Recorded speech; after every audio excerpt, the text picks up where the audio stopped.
ဒီနေ့မှာဖြိုးတို့တငယ်ချင်း200ကိုတွားလေခဲ့တဲ့နေရာလေးကိုပြပြပါမယ်ဒီနေရာလေးကတဘာဝဆန်ပြီးတော့မှအရန်ချစ်စရာကောင်းတယ်ပဲခူးနဲ့အရန်နီးရဲ့နော်ပဲခူးကသူတွေဆိုတွားတင်တယ်ဒါဝင်ဝင်ချင်းရဲ့ဘဲဘက်ဆန်မှာမြင်ရတဲ့နေရာလေးဖြစ်တယ်လှေတွေလည်းစီးလို့ရတယ်ဒီလားဖြိုးတို့ကလှေမစီးခဲ့ဘူး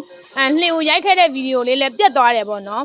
ကြာပန်းလေးတွေနဲ့တအားပေါ့နော်ဒီကိုယ့်ရဲ့စိတ်ကိုလန်းဆန်းစေတယ်အနားယူခြင်းတဲ့သူတွေအပန်းဖြည့်ခြင်းတဲ့သူတွေဆိုရင်ဒီနေရာလေးကိုသွားပါဒီမှာပေါ့ brain box လေးရှိတယ်ဖြိုးတို့တငယ်ချင်းတွေဆိုတော့ပြောင်ချော်နဲ့ရိုက်ခဲ့ကြတယ်ဒီဝိုင်းကိုလည်းလှည့်ခဲ့တာသိလားလုံးဝမကောင်းအမြင့်တက်တော့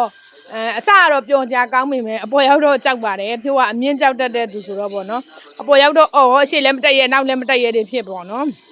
အဲ့ဒီမှာဒါကဖြိုးတို့တရားပေါ်ကနေရိုက်ထားတဲ့ရှုခင်းပဲဖြစ်ပါတယ်သူကလေပတ်ဆရာနေရာကအများကြီးရှိတယ်ကိုအချိန်ပေးရင်အချိန်ပေးပြီးလေပတ်လို့ရတယ်ပေါ့နော်ဖြိုးတို့ကတော့ခဏပဲလေပတ်ခဲ့ပါတယ်ဒီမျောကျင်တဲကိုလည်းဖြိုးတို့မဝင်ခဲ့ပါဘူးမျောကျင်တဲကိုလည်းဝင်လို့ရပါတယ်ဂျာကကြတော့လေခွင်းပြင်မှာရှိတယ်တဘာဝရှုခင်းတက်ပဲဖြစ်ပါတယ်အဲ့ဒီမှာလှည့်ပြီးတော့မူးလို့ခဏထိုင်နှားလိုက်ရပါတယ်အဲ့ဒါနဲ့ပြန်မယ်ဆိုပြီးတော့ဖြိုးတို့ပြန်တဲ့လမ်းကိုမရောက်ဘဲနဲ့ဟိုဘက်ကတခြားနေရာတွေကိုဖြိုးတို့သွားထပ်ပြီးတော့ကြည့်ပါတယ်ထပ်ပြီးတော့ခေါ်သွားပြပါမယ်နော်ဒီငပြောကင်းလမ်းလေးကလည်းတဘာဝရဲ့အေဂျင့်ချင်းကိုယူဆောင်ပေးပါတယ်ဘယ်လိုပြောမလဲဒီကိုကပေါ့နော်ဖြိုးတို့တော့နေပူတယ်မကောင်းဘူးနေရိတ်တဲ့အစီမှာသွားနေအေးတဲ့အစီမှာသွားပေါ့နော်ဒါကဖြိုးတို့တစ်တော်ထဲကိုရောက်သွားပါပြီ